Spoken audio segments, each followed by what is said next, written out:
أعوذ بالله من الشيطان الرجيم بسم الله الرحمن الرحيم. Le cheikh il dit que la cause de leur et la raison pourquoi ils sont tombés dans le coffre, c'est parce qu'ils ont exagéré, ils ont été extrémistes dans leur croyance ou dans leur attitude envers Isa ibn Maryam. Et ils n'ont pas voulu se limiter ils n'ont pas été satisfaits de l'appeler Isa et de dire qu'il est un serviteur d'Allah et un messager d'Allah. Ils ont exagéré, ils ont rajouté et ils ont dit qu'il est un fils d'Allah et qu'il est venu pour effacer les péchés de l'humanité et comme il a été tué et crucifié et qu'il est venu pour effacer le péché des hommes. Et et après qu'il a été soi-disant tué et crucifié, il est monté aux cieux. Ça c'est la croyance des chrétiens aujourd'hui. Et le chef il dit que ça c'est un mensonge total. Et quand vous voyez les chrétiens aujourd'hui, vous pouvez discuter avec eux sur la religion et leur montrer la fausseté de leur croyance très facilement avec des arguments du Coran et de la Sunna et de la raison, de la logique et même des arguments des fois de leur propre livre qui montrent qu'ils ont tort. Et aujourd'hui, qu'est-ce qu'on remarque dans l'attitude des chrétiens, malheureusement, c'est que ils sont pas honnêtes dans leur réponse envers les musulmans quand on leur prouve ou quand on leur démontre qu'ils ont tort. C'est-à-dire qu'aujourd'hui, en général, si vous parlez avec des chrétiens, je ne parle pas des chrétiens qui sont pas religieux, qui pratiquent pas, qui ont rien à faire avec la religion. Ceux-là, c'est une autre situation avec eux. En général, vous pouvez discuter avec eux déjà d'autres fondements du tawhid pour leur expliquer. Par exemple, souvent c'est des gens qui croient même pas en l'existence de Dieu, puis ils se disent chrétiens, d'accord, parce qu'ils ont été baptisés, puis ils sont nés dans une famille chrétienne, donc ils se disent chrétiens, même si par tradition c'est ça, même s'ils croient pas, puis ils pratiquent pas rien de leur religion. Mais il y a d'autres chrétiens qui sont, disons, ils sont nés chrétiens, puis ils croient en ça et ils pratiquent un peu quand même leur religion. Donc ceux-là, quand vous discutez avec eux, vous allez voir qu'ils ont, en général, ils n'ont pas d'argument. Et ils se basent juste sur des formules comme par exemple Dieu est amour, Dieu est pardon. Et donc ils essaient d'appeler les gens en disant ces choses-là. Puis qu'est-ce qu'ils font? En contrepartie, ils attaquent les musulmans à cause des actes qui se produisent actuellement dans le monde musulman qui sont contraires à l'islam. Donc ils voient des musulmans qui font des actes de terrorisme, qui tuent des innocents, et eux ils utilisent ça comme si c'était un argument en leur faveur pour prouver que l'islam est pas bon et pour montrer que le christianisme est la vérité selon eux, d'accord?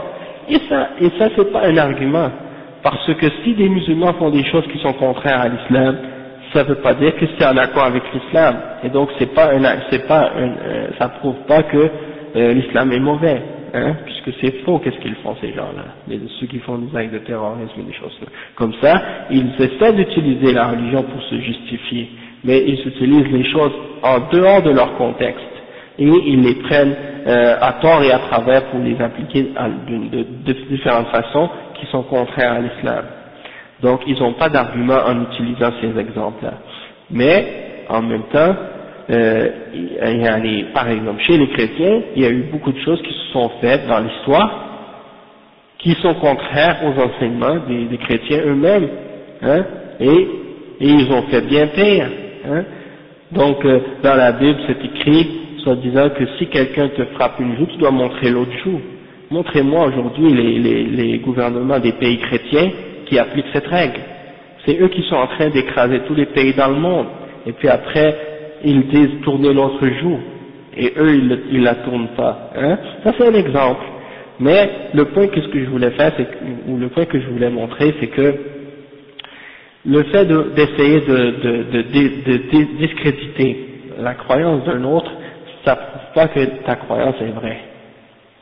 C'est pas le fait que tu montres que quelqu'un d'autre est pas bon, ça ne veut pas nécessairement dire que toi tu es sur la vérité. Donc, commence par prouver que qu'est-ce que tu crois c'est vrai toi, avant d'essayer de critiquer la croyance des autres. Ça c'est de un. D'accord? Et eux, ils sont pas capables de prouver qu'est-ce qu'ils enseignent, leur croyance que c'est la vérité. Et donc, ils se basent sur ces affaires-là, sur l'amour, sur des discours émotifs, sur des sentiments, sur des émotions, mais rien de preuves, des arguments solides. Hein? Même pour prouver la Trinité, la seule chose qu'ils disent, c'est un mystère. On ne peut pas le comprendre, mais il faut y croire. Et donc, ils se basent juste là-dessus. Et donc, ils n'ont pas d'arguments solides, de preuves. Et donc, qu'est-ce qu'ils font? Ils attaquent, ils s'acharnent sur d'autres points. J'ai fait une conférence une fois dans une mosquée, il y avait des chrétiens qui sont venus pour écouter.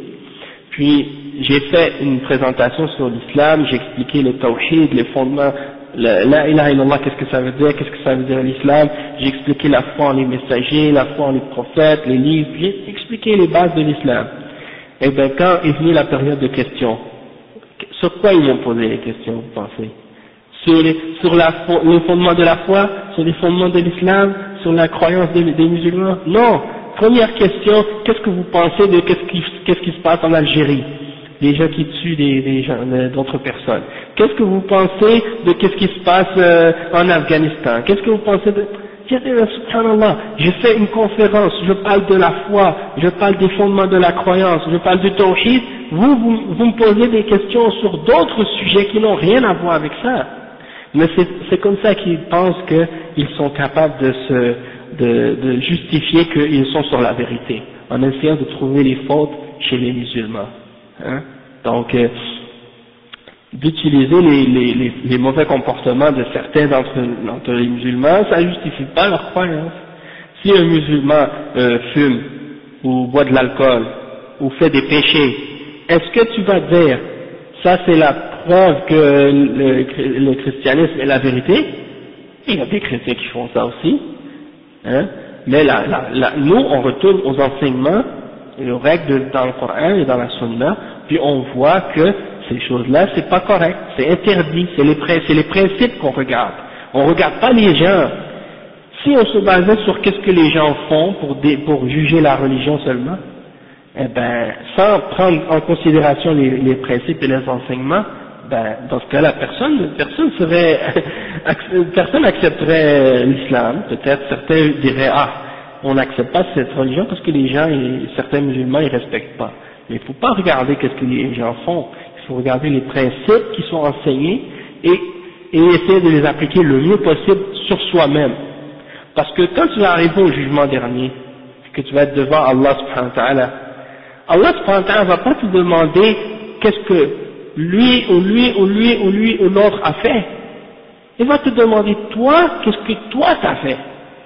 Qu'est-ce que l'autre a fait, c'est son problème à lui devant Allah au jugement dernier. Toi, ton problème, c'est toi, qu'est-ce que toi t'as fait.